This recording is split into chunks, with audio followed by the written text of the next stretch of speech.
ఒక ప్రత్యేకమైన రోజు. ఐస్ క్రీమ్ ప్రేమికులందరికీ ఓ పెద్ద పండుగ. ఇప్పటికే అర్థమై ఉండొచ్చు కదా, అదే national ice cream day. So Hyderabad లో నేషనల్ ఐస్ క్రీమ్ డే ఎలా సెలబ్రేట్ చేసుకుంటున్నారో ఎవ్రీథింగ్ మనం ఈ రోజు తెలుసుకుందాం.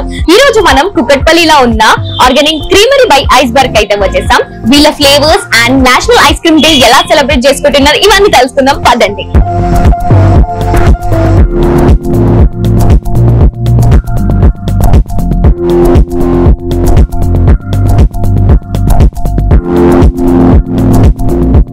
So guys, India's first organic ice cream brand, Organic Creamery Iceberg CEO and founder Suhas garu unnaru manato paatu. Hello Suhas garu. Hi Andy. Ela unnaru? I'm good. Firstly, congratulations for the new outlet in Kukatpalli. Thank you. We are so happy to launch here. Ee roju manam National Ice Cream Day jaruputunnamu. So ela anpistundi dani gurinchi maaku konni maatalu cheppara?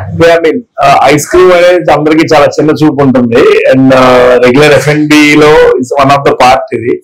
But international ice cream day ఉండింది కానీ ఇన్ని రోజులు June లో 3rd Sunday international ice cream day కింద consider చేస్తూ across the globe celebrate చేస్తున్నాం. But ఈ మధ్య మా ఐస్ క్రీమ్ కాంగ్రెస్ టీమ్ కొద్దిగా స్ట్రాంగ్ అయ్యి pan India ice cream manufacturers and brands అందరూ కూడా సీరియస్ గా తీసుకొని నేషనల్ ఐస్ క్రీమ్ డే అని చెప్పి March 27th ఈ రోజు డిక్లేర్ చేశారు. This is the first ice cream day అనుకోవచ్చు మోర్ నేషనల్ ఐడియా.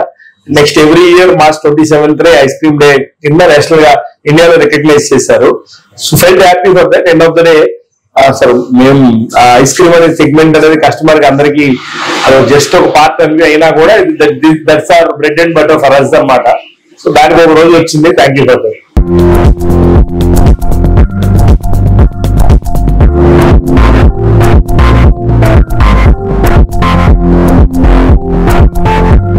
వీళ్ళ దగ్గర ఆర్గానిక్ ఫ్లేవర్స్ అయితే సూపర్ గా ఉన్నాయి. సో మీరు కూడా తప్పకుండా వచ్చి ట్రై చేసేసండి. వీళ్ళ అవుట్లెట్స్ వచ్చేసి మనకి మాదాపూర్ అండ్ కుకట్పల్లిలో ఉంది. సో ఏ అవుట్లెట్ కైనా వెళ్ళి మీకు నచ్చిన ఫ్లేవర్ ని ఎంజాయ్ చేయండి. Thank you for watching this video. Cameraman Ravikanth, reporter Sudha.